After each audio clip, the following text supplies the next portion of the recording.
इनको देखिए, उनीश यादव जी है, समाजवादी नेता है, हाथों में बेड़िया है। और वैसे पार्टी के हम लोग हैं जिस पार्टी के नेता माननीय मुलायम सिंह यादव ने विरोधी सेना को छक्के छुड़ा दिए थे।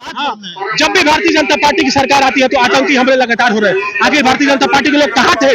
जम्मू कश्मीर में बड़े बड़े वादे हुए और वहां के सैलानियों की अगर सुरक्षा नहीं कर पाई भारतीय जनता पार्टी, तो भारतीय जनता। नमस्कार, मैं अमित कुमार, आप देखना शुरू कर चुके हैं टीवी समाचार। और टीवी समाचार की टीम इस वक्त उत्तर प्रदेश के जनपद देवरिया में मौजूद है। देवरिया जनपद में समाजवादी पार्टी के लोग एक विशाल रैली कर रहे हैं, प्रदर्शन कर रहे हैं। आखिरकार ये प्रदर्शन क्यों हो रहा है? समाजवादी पार्टी की तरफ से आप तो जानते हैं जो देश में माहौल बना है। देखिए, इनको देखिए, उनीश यादव जी है, समाजवादी नेता है, हाथों में बेड़िया है। और पीछे देखिए, दलितों के सम्मान में समाजवादी नौजवान मैदान में। तो भाई साहब, आप हाथों में जंजीर लगा लिए हैं। उनीश जी, क्या जरूरत पड़ गई इसकी? देखिए, आज देश का किसान, देश का नौजवान और महिलाएं, बुजुर्ग और जितने भी पीड़ित समाज के लोग हैं, सबके हाथों में भारतीय जनता पार्टी ने जंजीर बांध दी है। किसी के पास कोई अधिकार नहीं। थाने में चले जाइए, अगर आप कह दिए दलित हैं तो थाने का एसएचओ आपको पीट कर ठीक कर देगा। कह दीजिए आप पिछड़ा है, पीट कर ठीक कर देगा। तो जब बाबा साहब का दिया हुआ संविधान और अधिकारी मेरे पास नहीं है तो अघोषित रूप से हमारे हाथों में जंजीर लग गई है। हम लोग तो अपने हाथों में जंजीर लगा कर आए हैं और प्रदेश सरकार और देश सरकार की आंख खोलना चाहते हैं कि अघोषित जंजीर जो आपने बानी हम लोग बर्दाश्त नहीं करेंगे। अब इसके खिलाफ इनकलाब होगा और लड़ाई होगी और देश का पिछड़ा समाज, दलित समाज, अल्पसंख्यक समाज के ऊपर जुर्म, जातीय अत्याचार होगा तो समाजवादी पार्टी का नौजवान अपने नेता अखिलेश यादव के नेतृत्व में ईंट से ईंट बजाने का काम करेगा। आज जो प्रदर्शन हो रहे हैं वो मुख्य किन कारणों से हो रहे हैं? देश में जो दलितों के ऊपर जुर्म हो रहे हैं, अत्याचार हो रहे हैं, अन्याय हो रहे हैं, बाबा साहब भीमराव अम्बेडकर की मूर्तियां तोड़ी जा रही है और समाजवादी पार्टी के सांसद रामजीलाल सुमन के घर पर जो हमला हुआ, और यहाँ ही नहीं, जब वो अलीगढ़ में एक पीड़ित दलित परिवार से मिलने जा रहे थे तो उनके गाड़ियों के ऊपर हमले हो रहे हैं। आखिर उत्तर प्रदेश की पुलिस कहाँ सोई है? कौन सा नशा कर रही है? कौन सा गांजा भांग फूंक रही है कि एक सांसद की सुरक्षा नहीं कर पा रही है? तो उनकी कान खोलने के लिए समाजवादी पार्टी के लोग सड़कों पर आके आंदोलन करके उत्तर प्रदेश की सोई हुई पुलिस को जगाने का काम कर रहे हैं। क्या लगता है कि भारतीय जनता पार्टी में जो दलित है, पिछड़े हैं, एसटी एससी है, वो लोग सुरक्षित नहीं है? आपके कहने का मतलब वो लोग तो हम लोगों को कल से ही फोन मिला कर कह रहे हैं कि आंदोलन को और तेज करिए और ताकत के साथ करिए। हम लोग यहाँ पंगु बन गए हैं, अपनी आवाज नहीं निकाल पा रहे हैं। मैं किसका नाम लूं?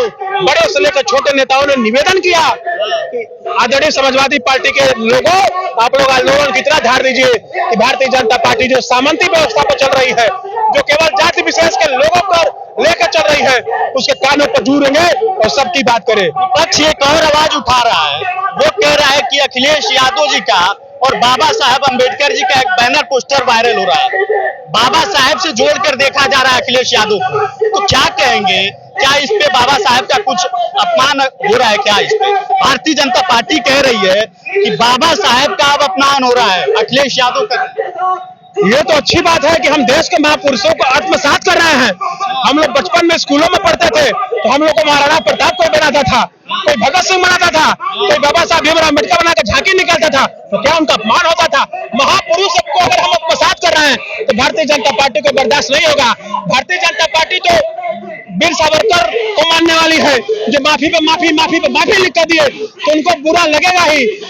बाबा साहब पास और बाबा साहब के विचार आज पूरे देश में केवल समाजवादी पार्टी और उसके नेता आदरणीय अखिलेश यादव लेकर चलने काम कर रहे हैं। इसलिए भारतीय जनता पार्टी को जलन हो रही है। देश पे होगा, जब देश की बात आती है तो कहते हैं कि कोई पार्टी नहीं है, कोई जात नहीं है, कोई धर्म नहीं है। क्या देश, हिंदुस्तान जो है इसी तरह आतंकवादी जो पाकिस्तान करते रहेंगे? क्या जवाबदेही रहेगी आप लोगों की? हम लोगों तो आतंक के खिलाफ एकजुट है। हमारे नेता ने कहा जो देश की रक्षा मंत्री, गृह मंत्री, प्रधानमंत्री फैसला ले लेंगे उसमें हम साथ है।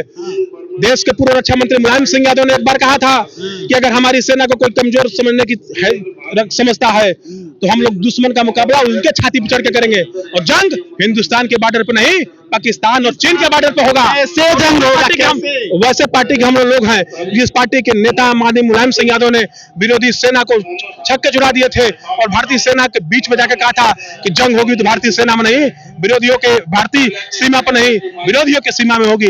और उस पार्टी के हम लोग हैं। अगर भारतीय जनता पार्टी नहीं संभाल पा रही है तो हमारे नेता को मौका दे दे। हम लोग जो आतंकवाद है 1 हफ्ते के अंदर जड़ से उसका समूल नाश कर देंगे। 1 हफ्ते के अंदर हम लोग आतंकवाद का समूल नाश कर देंगे। भारतीय जनता पार्टी आतंकवाद की पोषक है। अच्छा, क्या बात, क्या बोले एक बार और बताइए। भारतीय जनता पार्टी आतंकवाद को बढ़ावा देने का काम करती है। बाप रे भाई, इतनी बात। हाँ, जब भी भारतीय जनता पार्टी की सरकार आती है तो आतंकी हमले लगातार हो रहे हैं। आखिर भारतीय जनता पार्टी के लोग कहाँ थे? जम्मू कश्मीर में बड़े बड़े वादे हुए और वहां के सैलानियों की अगर सुरक्षा नहीं कर पाई भारतीय जनता पार्टी, तो भारतीय जनता पार्टी के गृह मंत्री को अब तक इस्तीफा क्यों नहीं दिए? प्रधानमंत्री इस्तीफा क्यों नहीं दिए? देश के प्रधानमंत्री माफी क्यों नहीं मांगे? ये बड़ा सवाल है। भारतीय जनता पार्टी देश के लोगों की भावनाओं के साथ, देश के किसानों नौजवानों के साथ खेलने का काम कर रही है। मैं आपके सामने कह रहा हूं कि जब भारतीय जनता पार्टी की सरकार आती है तो आतंकवादियों का मनोबल क्यों बढ़ जाते हैं? ये भाई साहब, देवरिया जनपद में समाजवादी पार्टी की तरफ से एक प्रदर्शन हो रहा है और पूरी कार्यक्रम को वीडियो में देखे होंगे। यहाँ दिखाइए एक बार, चारों तरफ कैमरा घुमाइए साहब, हमारे सहयोगी कैमरामैन दिखाइए। यहाँ कई हजारों लोगों की भीड़ है और जो है कि कहा जा रहा है कि बाबा साहब अम्बेडकर का अपमान ये देश नहीं सहेगा, युवा नहीं सहेगा। आपकी प्रतिक्रिया क्या है? हम चाहते हैं अपनी प्रतिक्रिया, कमेंट बॉक्स आपके लिए खाली है, वही एक आजाद जगह है, वहां आपकी प्रतिक्रिया दीजिए और आप भी बताइए कि क्या गलत है और क्या सही है। तब तक के लिए लेते हैं आपसे अलविदा। देखते रहिए टीवी समाचार। नमस्कार।